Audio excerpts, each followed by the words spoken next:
بچگیت داشته باشی که بتونی راحت بگذری.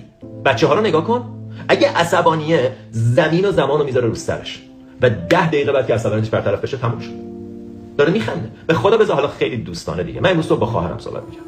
خواهرم من 2 تا بچه داره، اینا مثلا 5 سال و 7 سالش. مثلا ساعت 11 صبح باهاش حرف زدم، گفتم مثلا روزا کجاست، سام کجاست، رفت نشونشون داد، دید هر کدومشون یه گوشه اینجوری اخمون نشستن. گفتم چی شده؟ گفت همین الان با هم دعواشون شده. بعد یهو من گوشیم زنگ خورد، گفتم بهت زنگ میزنم، الان بهت زنگ میزنم. قطع کردم، یه ساعت بعد زنگ زدم، دیدم رو سر و کله همه دارن با هم دوباره بازی می‌کنن میخندن. این کیفیت بچگان است. اتفاقات بیفتن، ناراحتی، عصبانیشی، هرس بخوری، قصه‌شو بخوری، ردشه ازت بری بعدی، ردشه ازت بری بعدی. moving on. این یک کیفیت کودکان است که بتونی بگذری. آدم بزرگا رو نگاه کن، با داداشش به خاطر 1 قرون 2000 چندرغاز پول یا یه حرفی که شوهر خواهرم اون روز اونجا زد اون بعد 7 سال قطع ارتباطن، طرف با داداشش قطع ارتباطه به خاطر 4 قرون پول. اصلا حیرت انگیزه. ما کاملا یادمون رفته چی مهمه.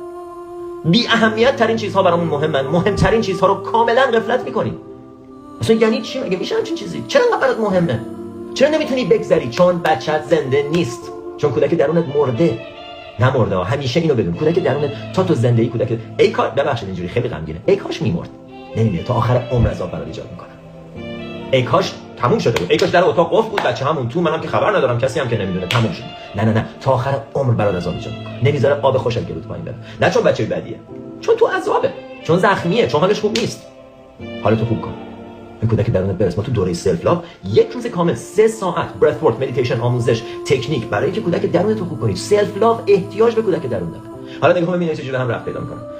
برای اینکه سلف لاو داشته باشی، کودک درون سالمی باید داشته باشی. حال بچت باید خوب باشه. من نمی‌شه چجوری بگم. آقا یه بچه رو می‌بینی تو پارک نشسته اونق قر میزنه، با این دعوا میکنه، اسباب بازیاشو نمیده، نمیگیره، اونق. خب یه بچه دیگه رو می‌بینی اصلا بدون کوچکتری چیزی در ماشین باز میشه، از سرسره رفته بالا، داره بازی میکنه، با همه سلام علیک میکنه. یکی حالش خوبه، یکی حالش بده. اگه کودک درونت حالش خوب نیست، تو حالت خوب نیست، دسترسی به خوشحالی نداری. هی میخوای بری با چیزای دیگه خوشحالی ایجاد کنی، چیزای دیگه هم خوشحالی ایجاد نمیکنن. اگرم بکنن موقتی و گذرا و به درد نخوره. مال تو نیست، اصلا موندگار نیست. اشکالی هم نداره ها، فقط اشکالش اینه که موندگار نیست. اشکالش اینه که هی باید دنبالش بدوی، تا آخر عمرت باید دنبال خوشحالی بدوی، تا آخر عمرت باید مثل ای دنبالی، همش لنگی. نه، تو همه چیز داری.